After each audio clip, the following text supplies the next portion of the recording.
and I played well. Like Paul beat me. I tied Ezra that round and then beat Brody. And so it was like I didn't play bad in front of all the people and all the pressure. After that, I was like, dude, this is what I want to do.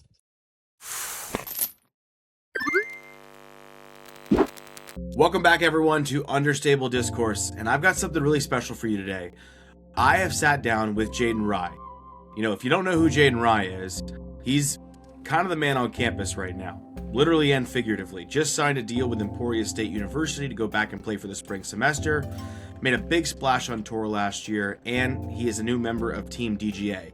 So we sit down and talk about collegiate disc golf, his experiences on tour, and kind of peel back the veil and find out more about who this guy is. So now, before I send you over to the interview, I want to let you know that we had some internet connection issues while we were trying to get into this. So when we finally got it back going again, it worked really well. But my computer's microphone reset to a different default. So I've tried to touch up the audio to make it a little bit better. I think it's very, very bearable. So, but I hope you enjoy the interview. And honestly, we have some other interviews coming up. I just sat down with Levi Stout yesterday for like 45 minutes and had a fantastic time talking to him. That'll be coming out next week. Make sure you subscribe right now. You never want to miss these interviews and the stuff that we're doing over here. It's really cool. So without further ado, let's get into the interview with Jaden Rye. Well, we worked through some internet stuff, which is a lot of fun. But thank you so much for joining the show, Jaden. I appreciate you being here. What is it that you're up to today? Well, I am on the way to my girlfriend's house right now. I actually just dropped Cal Longquist off the airport. So I just hung out with him all week long. He came down from Minnesota to escape the negative degrees it is there. He hadn't thrown a distance Christmas on a course until he came down here. So got some much needed work in, he did. He kind of kept me sane. I kind of split open a finger, so I was just playing lefty all week, which honestly it's been good because it's like, not much to do, and got to have some fun with him and let this thing heal. So there you go. That explains the lefty content recently. I was curious when I saw your story, like playing lefty. I'm like, I hope this is just an experiment or fun. Like nothing's wrong. yeah, I kind of sliced my thumb open on a knife with 5 holes left to play in my last tournament because some shoelaces snapped. Tried to fix it. I big putted people. I had the tee box, so I was trying to rush, and my sweaty hands, I was just going too fast, wasn't thinking, and yeah, it's not that bad. So a week or two, taking care of it, and we'll be back to business. So I wanted to, before we talk about like the college stuff and like the pro scene, I think it's important to have a foundation of like where you've been at in disc golf. And looking at your PDGA profile, it's funny. So I see the 2 events in 2020, and typically you see a progression that people have of like, oh, I played 2 events, I played 10 events, 15 events. You went from 2 events right to 31 events. So clearly you enjoy disc golf and competition. Yes, very much so. Yeah, no, I love the sport. I came into it, kind of was a fun little hobby. But then it just escalated real quick. Got good fast. The first time I had ever picked up a disc was July of 2019. And obviously COVID in 2020 kind of took away a lot of the tournaments, all that kind of stuff. So at the tail end of all of that, started getting into some like minis and local leagues. And so I was just playing 2 to 3 rounds a day during COVID. Got good fast, was playing those leagues, and people were asking me about my ratings and everything. And I had no idea what that was. I thought disc golf was similar-ish to golf in a way, to where it was a little bit harder to get into all that kind of stuff, especially for somebody like me who had never played and didn't know what he was doing. And yeah, so 2 guys just took me out to a course, took me out to a flex start. I tried to sign up for the rec division, and the guys with me kind of laughed. And I was like, I didn't know what I was doing. I thought you had to like work your way up and start at the bottom and keep going. And then like you kind of get promoted. I don't know what I was thinking. But they're like, nope, we're paying your entry fee. You're playing open. And first ever tournament, shot a 994 rated round and got second in MPO. And from there, just played all MPO events and played against good competition, had to play well. And so, yeah, that was at the end of 2020. And then after that, it was like, dude, this is fun. I can make money doing this. Any off week I had in 2021 when I was a senior in high school, I was just like, all right, we're going like full steam ahead. Let's go play. And yeah, it was a blast. Yeah, I could see that because then you also decided to go up to, more events in 2022 than there are weeks in the year. What is the moment for you where like you realized, oh, I'm actually good at this game? Like there's the I throw well, I had a good rated round, but like there's a future here moment. Yeah. Well, the first small sense of that was first event was November 29th, I believe, of 2020. Yeah, 2020, November 29th, 2020. And then my first Pro Tour event was March of 2021. So the turnaround, the turnaround there was pretty crazy. And obviously the high rating early kind of helped with all of that as well. Um, and I didn't play bad in that first one, but that was just kind of like, all right, this is fun.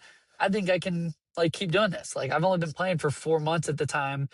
Like let's keep going. Let's see where this can go.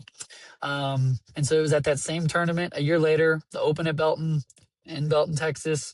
And round two, I was on a card with Paul McBeth, Brody Smith, Ezra Aderhold. And at the time, obviously just coming in during COVID, all the disc golf guys were really big at the time. Paul was huge.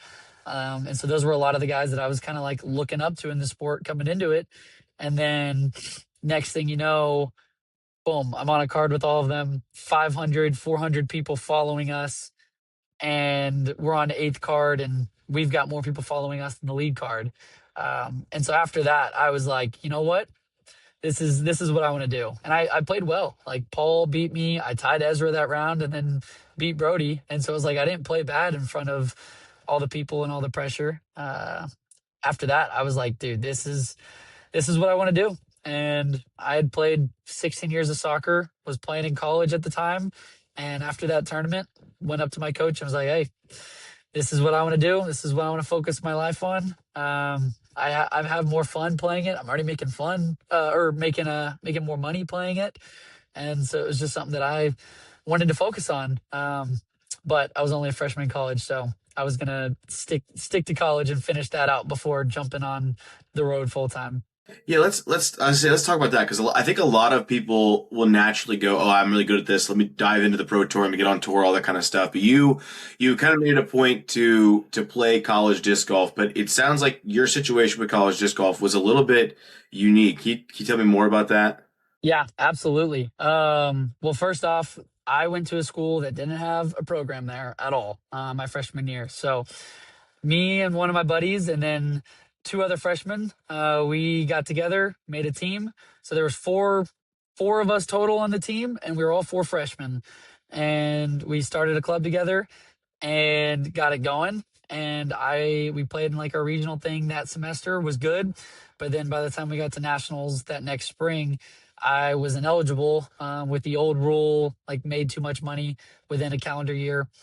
And so unfortunately, I was ineligible for nationals in my freshman year and then all of sophomore and junior year with the old rule. And so during those years, I just coached and kind of got to help a lot of other guys who were coming through the school. But then I got to my senior year and then they switched the rule. And at that point, if you wanted to play, the only rule was you couldn't have a tour card. And so then my senior year, I was like, shoot, well, I'm only a senior once. The only thing I could have gotten anyways was a silver card. And so I was like, you know what? Let's go do this. Let's go have fun. My rating was high enough, so I wasn't necessarily too worried about getting into certain pro tour events. So I was like, all right, let's go do this. Yeah, had an absolute blast. Got second. So came up just short of what my original goal was. But still, it was a surreal feeling, like super cool experience. Just it was a different kind of pressure and a different kind of feel, just with the team aspect and that format itself. But I loved it. So one of the reasons that I really wanted to bring you on and talk about this is we saw the announcement of you kind of returning to collegiate disc golf with Emporia State University, and I think I had a few people like in my comment section a little confused, is like how is this like now super recognizable top tier to pro. How is he going and playing disc golf at the collegiate level? And like I imagine you maybe have gotten a little bit seen some pushback on that of like why is this happening? Can you talk about the decision to do that? Like why collegiate disc golf is so important to you? Yeah. Well, first off, you know, gonna finish college out, get the degree, and that was kind of the biggest, like the biggest reasoning on why I'm like going back. And I say that because I technically never finished my undergrad. I finished in the spring at UMHB and was supposed to take two more classes over the summer to officially graduate and get my degree. And that's when Eric McCabe hit me up right after nationals the last year about going to Emporia State for undergrad. And originally I turned him down, said no, because I was like, I don't want to go back to school. I've been itching to get out of school since freshman year when I quit soccer. I just want to get out on the pro tour. My goal was to get the like undergrad, get that degree to fall back onto. Um, but then somehow came up in the conversation that I only had two classes left, and he was like, "Dude, wait, let's just take those two classes."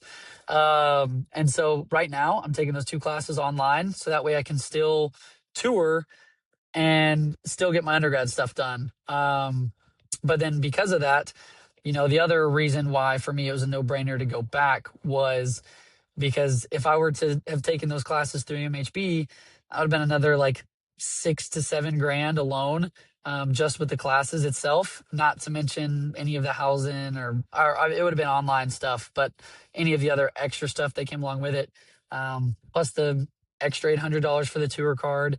And so, like, I basically saved myself around $7,000 to $8,000 by going to Emporia, who is helping me cover my classes through Emporia to transfer back to UMHB. That way I can graduate from there. And so, yeah, for me, like I said, it was just a no brainer, kind of win win. Finish the degree, finish all of that, and go get another shot at collegiate disc golf, both in the singles and the teams thing now. So, yeah, it was a no brainer for me. That's super cool. What is the what I think the other big thing we hear a lot now in disc golf of like players having to be a bit more tactical about what their not necessarily a fallback plan is because with the sport kind of I would say I would never call the sport declining. It's more tightening up after the big boost that we saw with COVID. So being able to have a degree in your back pocket is I think a really great almost assurance to you as a player. What is it that you what are you studying? What's your undergrad going to be in?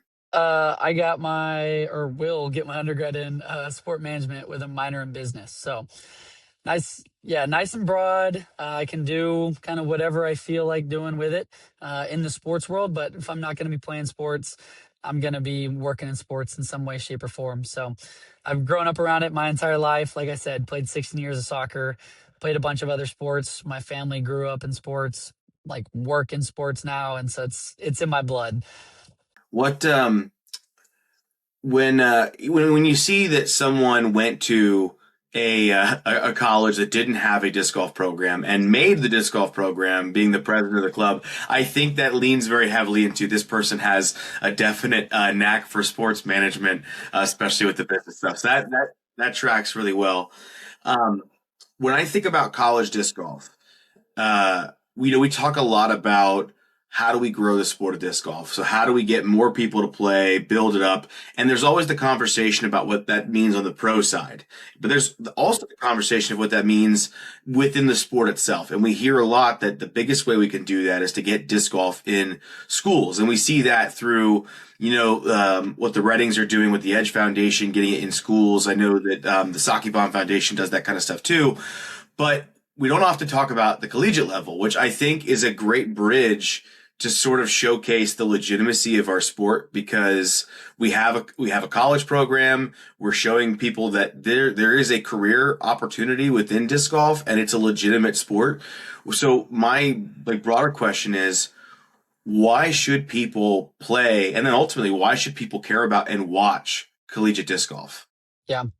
Well, I mean, like you said, it's important to go get a degree to fall back onto, have a backbone. If disc golf is like a career path that you're trying to like push for, and it's very good to have that. So first off, that's kind of like my biggest thing. But two, also because it's like the college disc golf scene, having that kind of as like a stepping stone for a career path in the sport is going to, in my opinion, help the sport grow more than ever. Because you see with all the other sports, you see these kids grow up, are grinding at younger ages, and growing up, they're like, all right, hey, my goal is to play college soccer. Like for me, that was my biggest thing, was like, I want to play college soccer, and that's what I'm working for. That's what my goal is. And then after that, then it's like, okay, hey, if I still want to keep going, professional. Whereas like disc golf, it's very different because the whole, in the past, the college scene hasn't been there. It hasn't been that, well, it's been there, but it hasn't been that big. It hasn't been things that like help you get to the next level. But now it's like you're seeing more and more people come back and coach those, like Emporia State.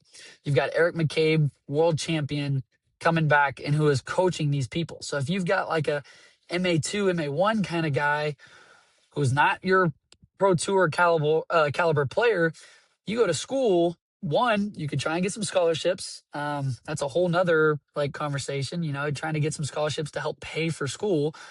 And then two, now you're there under a world champion coach and being coached by him, playing with other players who are better than you, who can help you as well.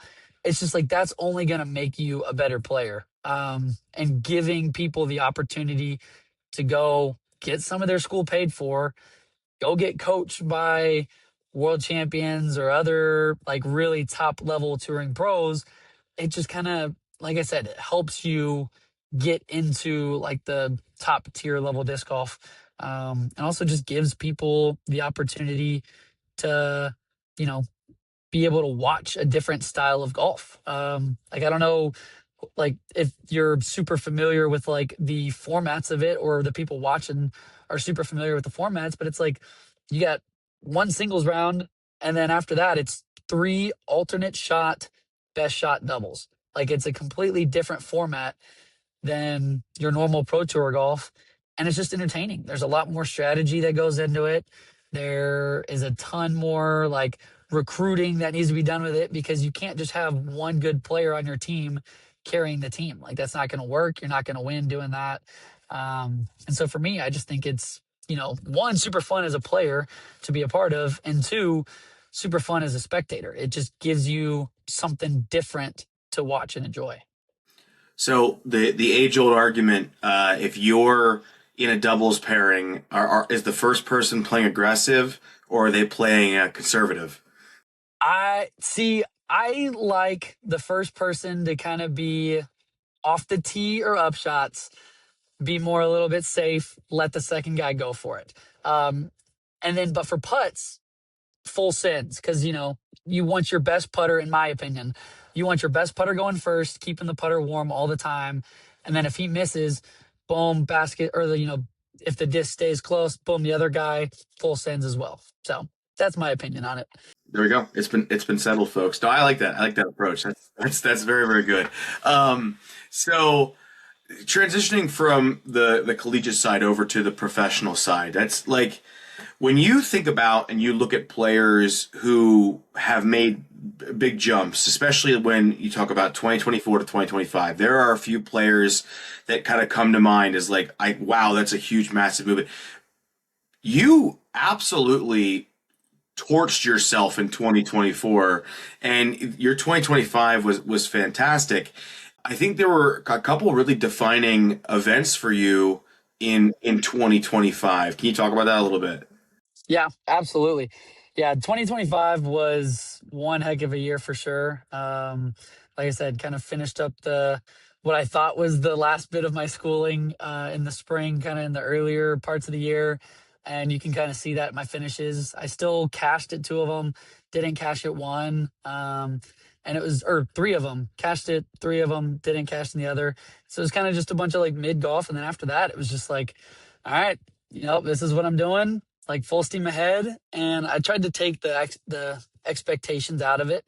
And like, I'm not the kind of person to like set all these like super specific goals because then I kind of just feel like tied down to them almost. And so I kind of just went into it with an empty slate and was like, hey, like I'm gonna go in there, do what I can, enjoy myself, and let the Lord just kind of take control and just see what happens. And whenever I was in that kind of mindset, that's when I started playing my best golf. It all started with a 8 year almost win in Majestic. I missed a 20-footer, 22-footer on the last hole to make a playoff. And after that, it just kind of like fired me up. And then I literally played the best stretch of disc golf I've ever played in my life after that.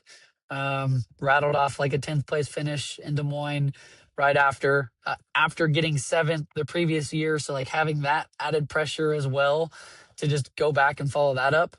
And then to come back home, play a local B tier, shoot my highest ever rated round at 998, and then go over the pond and get eighth at a major. The first tournament I ever play outside the States was just absolutely insane. Insane, sick feeling. That was supposed to be my warm up tournament for Worlds. And then the next thing you know, it paid for my entire trip and more. And so it just kind of took the stress off of Worlds. So I was able to kind of just relax and have fun. And that's when I'm playing my best golf. And yeah, Worlds was a weird one. I shot 26 under at one course and 11 over at the other course. um, so yeah, I gotta get a little bit more practice on the monster. But I mean, yeah, still a solid finish at 45th, and then coming back and getting 13th at Ledgestone. It was like that whole stretch was just like really good golf. Not me doing anything too crazy. I'm going out having fun, and that's when I play my best stuff. Yeah, so you're from Texas. Why is it that Pickard Park is your best course on tour? I'm curious how that works. Dude, I couldn't tell you. Other than it being a lot of forehands and the forehand like touch game being probably what makes me stand out compared to other players. I would say Pickard Park is one reason, or is the forehands are reason why Pickard Park. I play well at Pickard Park. So who the heck knows? Who the heck knows? I hear a lot of love. I hear a lot of love when it comes to Pickard Park from pros. People talk like it's a fantastic course. It's on my bucket list of places to go. And if you get the chance, I say go for it, but not necessarily just for the course, but for the atmosphere of the event. Especially this year with the Creators Challenge beforehand, but then just like all the other like extracurricular stuff going on, like during the thing, you've got all the big, massive CTPs after the rounds. You got the hive, the beehive on hole five. Like that kind of stuff is what this sport like needs more of. And you see it with like the 8 holes at MVP. It's like that stuff just kind of gets you going. And as players, we love it. We love those kind of things.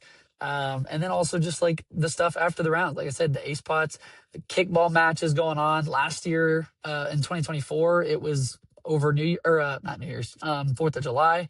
So there's a bunch of fireworks shows. Like there's so much other stuff going on to enjoy yourself there, which is why I think I play so good there, is because I'm not worried and like thinking about all the small things I did wrong during my rounds. I'm finishing my rounds and going to have fun on all these different little ace runs and kickball matches and everything else. And yeah, it just, keeps me keeps me entertained and keeps me having fun. Yeah, that's important. You got to be, especially on tour. It's got to be such a grind.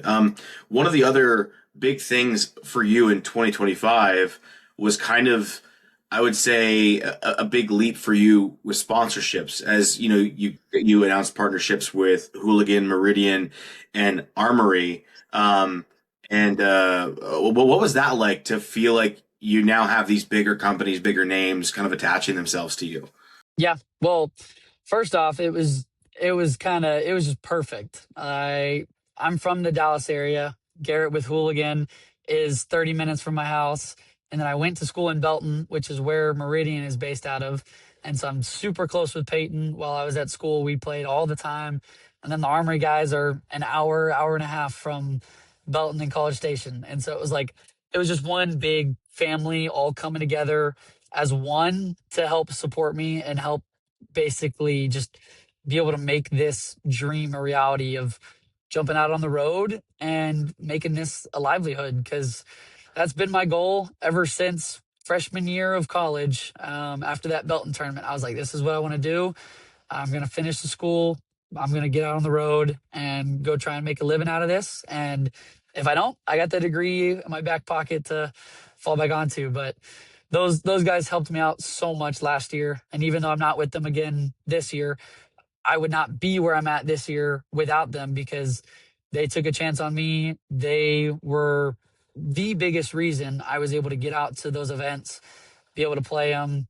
They helped me get into them, pay for them, all that kind of stuff. And I would not be where I am today without them. And yeah, I mean, they've helped take my disc golf game to the next level by taking the stress off of me financially and helping me like set me up for the future. That's great. I had a good chance while I was out at Diskies to spend some time with Garrett from Hooligan and the Armory guys. I think I melted their brain a little bit, as I was the one in shorts at Maple Hill in 2.5 feet deep snow. Oh my gosh. I just watched Silas's vlog and I saw that. Yeah, that was me. That was me. That's crazy. Props to you, I guess. Yeah. So before I get to the big question, I have a question that's kind of small and maybe insignificant. I know that you worked with Jay Milley. Does Jay Milley have a chance on the Pro Tour? Well, if he were to actually pay attention to the form like tips that I keep trying to give him, then I would say those chances definitely go up. I think he needs to go back and watch some of those videos and kind of stick with the form, because he didn't really give it a shot. Um, but yeah, no, great guy. I love him to death. Yeah, no, he's fantastic. I met him down at NEDGT. I was down there for the championships, and I was getting ready for it was like lead card one of the rounds, and people were like, Jay Milley's here, Jay Milley. I'm like, who is this kid? It comes walking up in all yellow pants. It's kind of crazy. Oh shoot! I got to see a picture of this. Yeah, it's a good time. But transitioning to like the big question. So we talked about the sponsorships who kind of helped you start along the way, and I know that you've returned for year 2 with Armory, but the big story for you is the sponsorship with DGA. Was that something that you went out and sought after, or did they kind of come to you? I would say that I definitely kind of went out and reached out to them. I was kind of just like, I didn't necessarily know exactly what I was going to do, because after a good year like that, I was like, do I keep reaching out to these guys? Are they going to reach out to me? Like, I don't really know how that kind of stuff like worked. And so I was just like, I'm not going to sit around and wait for any of this to kind of just fall into my lap. And so I was just kind of doing what I did the past few years, and just kind of reached out to him. And the nice thing about DGA was I was already in talks with Wes at Discraft after CCR this past year. And so he was able to kind of like refer me over there to them a little bit. I also obviously tour with Andrew Miranda, and I hang out with a lot of the other guys on DGA, meet like Cole, Ellie, all of them. And so it was like all of those guys also kind of just like nudging my name into the conversation with them, just made it really easy to get in contact with them. And then as soon as I heard back from them, it was too good to be true after that. Well, that makes sense. You went to a college, you formed their first ever disc golf program, and you went out and you found yourself a sponsor. But you did that off the body of work that you had in 2025, so it was easy to kind of sell yourself with your potential. What is it? So you kind of go from like the open bag perspective. Now you're firmly with DGA, and I know that you get a little bit of flexibility there with like Discraft disc too. But what's it like to go from more open bag to I now have to build a bag specific to a manufacturer? Well, it honestly wasn't like, it hasn't been super hard, just because like again, I've toured around with a lot of the DGA guys, and so I already kind of knew what I was going to be throwing. As soon as the talk started, it was just like I need to get these discs in, and that was pretty much it. But I mean, it's been fun.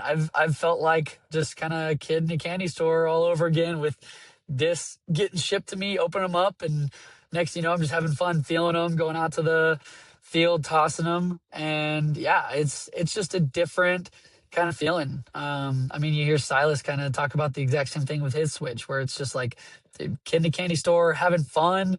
And yeah, I mean, it's obviously like a little bit tougher because you go from like every disc out there, you can throw the best discs, the best molds, whatever. To now it's like, okay, hey, now you got to like narrow it down to just this. But then it's like, dude, like DGA's been around for long enough to where they've got plenty of molds. And then the whole flexibility with Discraft, it's like I'm throwing probably 80% mold wise, 80% DGA, and then the other 20% or so is Discraft.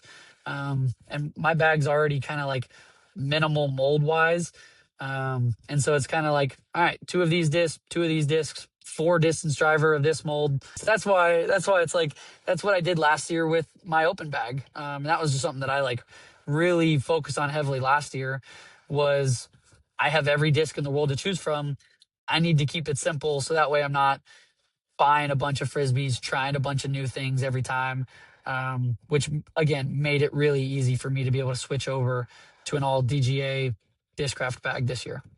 I'll admit you kind of broke my heart a little bit with the in the bag because I believe that DGA has the one of the most underrated, and not underrated for me, mid lineups in disc golf. I think their mids are top tier, and I didn't see a rift or a squall in your video. I was a little sad about that. I was a little sad. I think the rift is maybe the greatest mid range I've ever laid hands upon, but it's okay. You got the Quake in there. Quake is really solid. So Yeah, no, I was throwing the Rift for a long time, and I mean, shoot, it feels so good. You can ask a lot of the Dallas guys that I was playing around with. It is good. The only reason I don't have it in there is again try to minimize the molds, and I finally got a beat up aftershock, so it kind of just knocked it out. So that's the only reason why it's not in there. But if I lose my flippy ones, who knows? Might have to put a Rift back in the bag. there we go. We heard it here first, folks. Rift could be back in the bag. I wanna touch on one more thing before I get to my last question. That's with the importance of not only touring, and then you talking about you got the college stuff going on, but the focus we now have on social media within disc golf. Are we going to be seeing more? I noticed that you've been firing up some more videos on the YouTube channel. I've been seeing a lot of great activity on your Instagram. Like, are you going to be kind of firing up some more social media content, or trying more just to focus on like the play and school? Like, what's your mindset on that mix? Yeah. No, I will be the goal is to still be kind of getting all sorts of content out there. I don't know exactly what that content's going to look like. I'm not the kind of person to sit around and be editing videos for hours upon hours. And so I'm definitely more of like a minimalistic content kind of guy. But at the same time, like I want to keep it upbeat, fun, energetic because that's just who I am. And so I want my content to be like describing who I am. And so yeah, I'll still keep pumping out the reels. I'm gonna start trying messing around with some different kinds of reels. And then as far as YouTube goes, that's something that I've always kind of like maybe I might do here, I might do there. We'll see if I have time for it. But Luke Taylor and I actually we have talked about filming our like $5 practice rounds that we did all of last year. Every single tournament that we played last year, we did this $5 practice round, and it got heated in a lot of them. All sorts of rage bait back and forth, all sorts of trash talk, and it got intense. There was a stretch in a row where I would take $50 away from him because I'd win 10 of them in a row, and then next thing you know, he'd win a bunch in a row.